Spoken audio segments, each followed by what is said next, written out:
Friends, Radhe Radhe. आप सभी का मेरे चैनल पर स्वागत है मिस्टर बबलू निशा ब्लॉग पर। आप सभी कैसे हैं? आशा करती हूँ आप सभी बहुत बहुत बहुत अच्छे होंगे। ईश्वर करे आप सभी स्वस्थ रहे, मस्त रहे, अपने जीवन में यूँ तरक्की करते रहिए और आगे बढ़ते रहिए, यही प्रार्थना है हमारी ईश्वर से।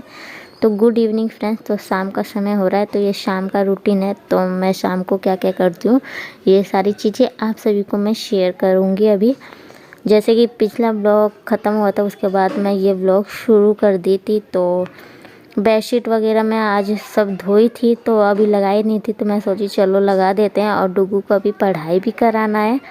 और मैं ना आटा गूंद के आ गई हूँ और सब्ज़ी वगैरह काट दी हूँ, क्योंकि डुगू को पढ़ाने में टाइम बीत जाता है, टाइम का पता नहीं चलता है। तो इसी वजह से मैं आधी तैयारी मैं कर देती हूँ, क्योंकि जब तक डुगू को पढ़ा के जाती हूँ ना, तो देवर जी आ जाते हैं, तो उनको भूख लग जाती है। तो इसी वजह से मैं ये आधी चीज़ें तैयार करके मैं पहले से रखी रहती हूँ कि जाते ही मैं तुरंत बनाना शुरू कर दूँ। तो इधर मैं पहले पिल्लो कवर लगा दी हूँ और इधर रजाई को फोल्ड करके साइड में रख दी हूँ। तो जो भी इस पतले वाले गद्दे को इसे झाड़ दूँगी, फिर झाड़ने के बाद अच्छे से इसे बिछा दूँगी। इधर डुगू को मैं कह रही हूँ, डुगू हट जाओ, आपके ऊपर डस्ट चला जाएगा। तो फिर मैं बहुत ज़्यादा कही, जब तब जाके वो साइड हटा।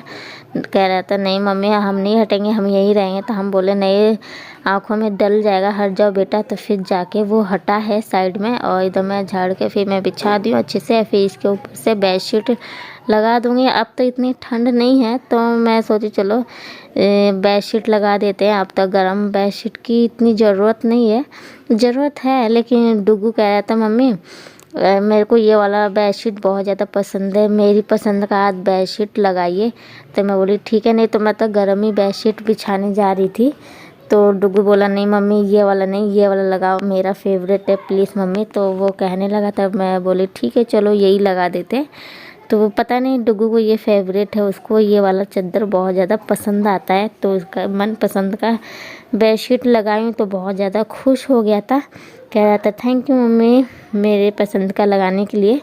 तो इधर मैं अच्छे से चारों तरफ से लगा दी हूँ, अंदर से फंसा दी ताकि निकले ना। तो लगाने के बाद इधर डुगू भी हेल्प कर रहा है, और फिर पिल्लो कवर सजा देंगे लाइन से। और इधर मैं डुगू को कह रही हूँ गुलदस्ते वगैरह लेते हैं और डुगू यहाँ रख देते हैं बेड पर, कुछ अच्छे लगेंगे। तो फिर मैं बोली तो वो लेके आएगा, तो फिर मैं उसे बेडशीट बेड पर लगा दूँगी। तो काफ़ी ज़्यादा सुंदर लग रहा था लगाने पर। और इधर मैं थोड़ा पर्दे वगैरह ठीक कर दूँगी, थोड़ा ख़राब हो गए हैं। तो इधर अब मैं जाऊँगी डुगू को पढ़ाने के लिए, उसका टाइम हो गया है। और इधर मैं डुगू को स्वेटर वगैरह नहीं पहनाई हूँ अभी, क्योंकि दोपहर को धूप वगैरह निकल जाती है ना, तो बहुत ज़्यादा गर्मी सी महसूस होती है, तो वो निकाल के रख देता है, पहनता नहीं है। तो इधर डुगू के लिए सॉक्स लेते आई हूँ, और यहाँ पर उसके लिए स्वेटर पहनने के लिए। और इधर जो रजाई फोल्ड करके रखी थी, तो उसे साइड में रख दी हूँ, क्योंकि उसी के नीचे ना उसका टेबल था पढ़ने वाला, और बुक्स वगैरह थी, तो वही निकाली थी। और इधर मैं डुगू को स्वेटर पहना रही थी, तो थोड़ा ना इसका पहनाने में दिक्कत होता है, तो रोने लगा था। तो मैं बोली रोते नहीं है बेटा। फिर इसको हंसाने लगी, और इधर फिर हंसाने के बाद इसको स्वेटर पहना देती हूँ कि हंसते खेलते ये पहन ले, रोए ना। और इधर शर्ट पहना था, तो बटन नहीं बंद की थी, मैं भूल गई थी। फिर मैं फटाफट बटन बंद करी फिर अंदर से। और फिर स्वेटर पहनाने के बाद सॉक्स पहना दूँगी, तो क्योंकि खाली पैर घूमता रहता है, और इसको तो तबीयत ख़राब बहुत जल्दी होती है। तो वैसे भी इसको सर्दी हो ही गई है, क्योंकि इस टाइम मौसम ही वैसा चल रहा है, सर्द गर्म वाला, कभी ठंडी कभी गर्मी, वैसा महसूस हो रहा है। और बच्चों को बहुत जल्दी तबीयत ख़राब होती है इस टाइम, तो बचा के रखना चाहिए। तो इधर मैं डुगू को पहना दूँ। तो इधर मैं डुगू को कह रही थी डुगू टोपी भी पहन लो, तो मम्मी कह रहा मम्मी अभी नहीं पहनेंगे, थोड़ी देर बाद अभी पहनेंगे, थोड़ा गर्मी से महसूस हो रहा है। तो मैं बोली ठीक है। तब मैं इसको जा रही हूँ पढ़ाने। जब भी पढ़ाने का समय आता है, तो इसकी नौटंकी शुरू हो जाती है, रोने गाने लगता है। तो बहुत ज़्यादा मनाई, और इसको पढ़ाते वक्त हंसाना भी पड़ता है, ताकि ये पढ़ते रहने। तो हंसी मजाक ना करो, इससे हंसाओ नहीं ना, तो कहेगा मम्मी मेरे को नींद आ रहा है, हम सो जाएं, हम सो जाएं। पता नहीं, जब भी मैं पढ़ाने इसको शुरू करती हूँ, तो इसे नींद आएगा, तो या कभी कुछ कहेगा, कभी कुछ कहेगा, बहाने बनाने लगेगा कुछ ना कुछ का। तो इधर मैं इसको पढ़ाती भी जा रही हूँ। तो पहले इसको मैं पोएम पढ़ा रही थी इंग्लिश में, फिर हिंदी में पढ़ाऊँगी। तो मैं डुगू बार बार सो जा रहा था, कह रहा था मम्मी मेरे को नींद आ रही है, नींद आ रही है। मैं कह रही हूँ डुगू थोड़ा सा पढ़ लो फिर सो जाना, क्योंकि अब तो उसके एग्ज़ाम भी हो रहे ना, तो पढ़ाना ज़रूरी है। तो मैं बोली डुगू थोड़ा सा जल्दी से पढ़ लो फिर सो जाना। इधर मैं इसको पोएम पढ़ा भी रही हूँ, हंसा भी रही हूँ, ताकि इसको नींद ना आए। बच्चों को मतलब पढ़ाना बहुत कठिन है, क्योंकि हंसाना पड़ता है, हर चीज़ करना पड़ता है, ताकि ये एंजॉय करते रहे, और एंजॉय करते समय ये पढ़ भी ले अच्छे से और याद भी हो।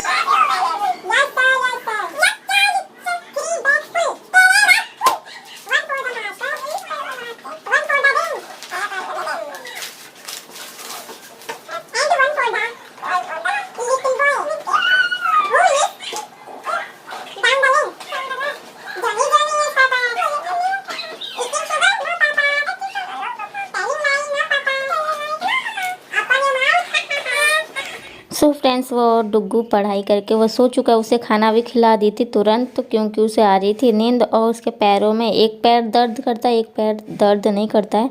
तो गर्म तेल करके उसके पैरों की मालिश भी की थी, ताकि उसे जल्दी नींद भी आ जाए। वैसे नींद तो आ ही रही थी, तो जब तक पैर नहीं दबाता है वो सोता नहीं है। तो उसको मालिश की, और मालिश करने के बाद फिर वो सो गया। और फिर मैं आ गई थी नीचे खाना बनाने। तो मैं उसे ऊपर नहीं सोने देती हूँ, क्योंकि बच्चा डर जाएगा। तो वैसे तो वो ऊपर ही सो गया था, लेकिन फिर मैं उसे लेके आई थी गोदी में, और बाहर बरामदे में सुला दी हूँ। और इधर मैं किचन में आ गई खाना बनाने के लिए। तो जैसे कि पहले से ही मैं सारा तैयार करके रखी थी, सब्जी काट के और आटा गूंद के रखी थी, और एक तरफ दूध गर्म करने के लिए मैं रख दी हूँ। और इधर मैं फ़ौरन काट रही हूँ छौंकने के लिए। तो पहले तेल ऐड करके पचफोरन डाल दी हूँ, ताकि इसका टेस्ट और ज़्यादा बढ़ जाए। तो भुजिया बनेगा, सिंपल सा सब्जी, आलू मटर की सब्जी।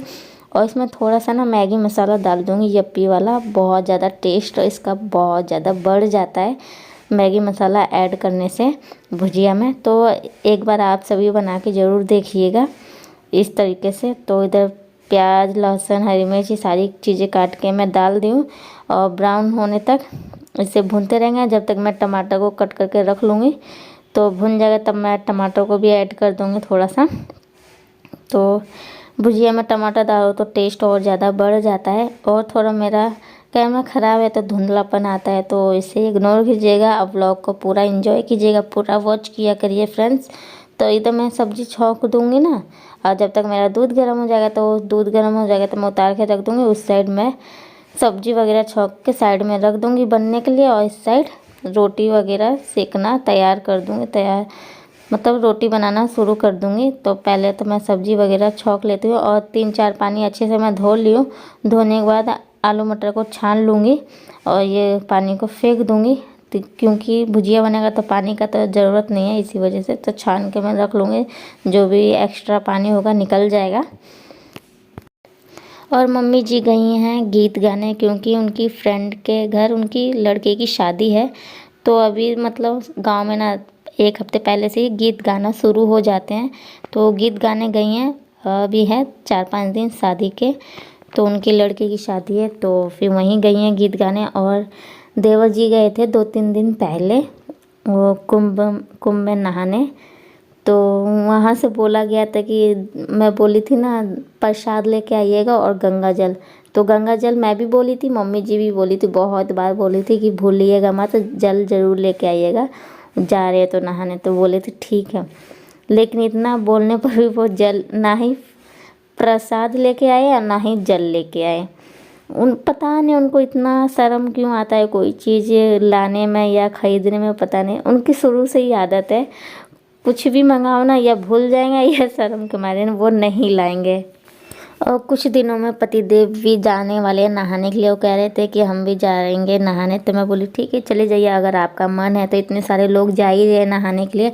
और देवर जी जब नहा के आए थे तो वो कह रहे थे भाभी पता है वहाँ पे ना महिलाओं के लिए बहुत ज़्यादा प्रॉब्लम है, जैसे कि मतलब 12 या 13 किलोमीटर पैदल चल के जाना पड़ता है। अंदर कोई चीज़ अलाउ नहीं है, गाड़ी वगैरह अंदर नहीं जा सकती है, चल के ही जाना पड़ेगा।